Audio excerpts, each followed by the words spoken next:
Assalamu Walaikum. Hello friends, how are you? Welcome back to my another video.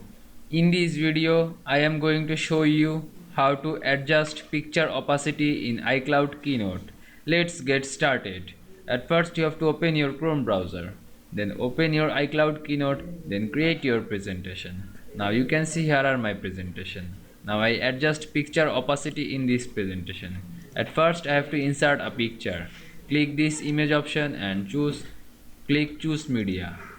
Now you can see here are many images. Now I find my image. Then press open. Now resize this image and select this image.